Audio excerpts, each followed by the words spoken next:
Breaking news చూస్తున్నాం. BRS MLC Kalvakuntla Kavitha Begumpet నుంచి ప్రత్యేక విమానంలో ఢిల్లీ బయలుదేరారు.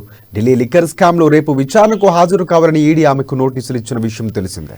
కవిత ఈడీ విచారణకు హాజరవడంపై ఉత్కంఠ కొనసాగుతోంది. ఈ క్రమంలోనే కవిత ఢిల్లీ వెళ్లడం ఆసక్తికరంగా మారింది. కవితతో పాటు కేటీఆర్, ఎంపీ సంతోష్ ఢిల్లీకి పయనమయ్యారు.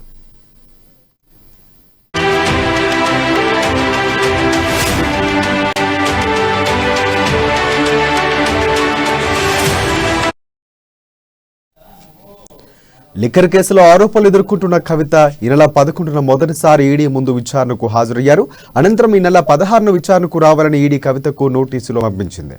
అయితే ఈరోజు ఆమె వ్యక్తిగత కారణాల వల్ల ఈడీ విచారణకు హాజరు కాలేదు. దీంతో ఈడీ అధికారులు ఈ నెల 20న ఈడీ విచారణకు హాజరు కావాలని ఎమ్మెల్సీ కవితకు మరోసారి నోటీసులు పంపించారు. ఈ నేపథ్యంలోనే కవిత ఢిల్లీ బయలుదేరి వెళ్లారు.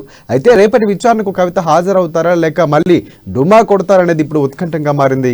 అంతకుముందు ఈడీ విచారణకు పిలవకుండా చూడాలని కోరుతూ కవిత సుప్రీంకోర్టును ఆశ్రయించారు. ఇందుకు సంబంధించిన విచారణను సుప్రీంకోర్టు నెల 24న చేపట్టనుంది. ఈలోగా ఈడీ అధికారులు సుప్రీంకోర్టులో కేవియట్ పిటిషన్ వేశారు.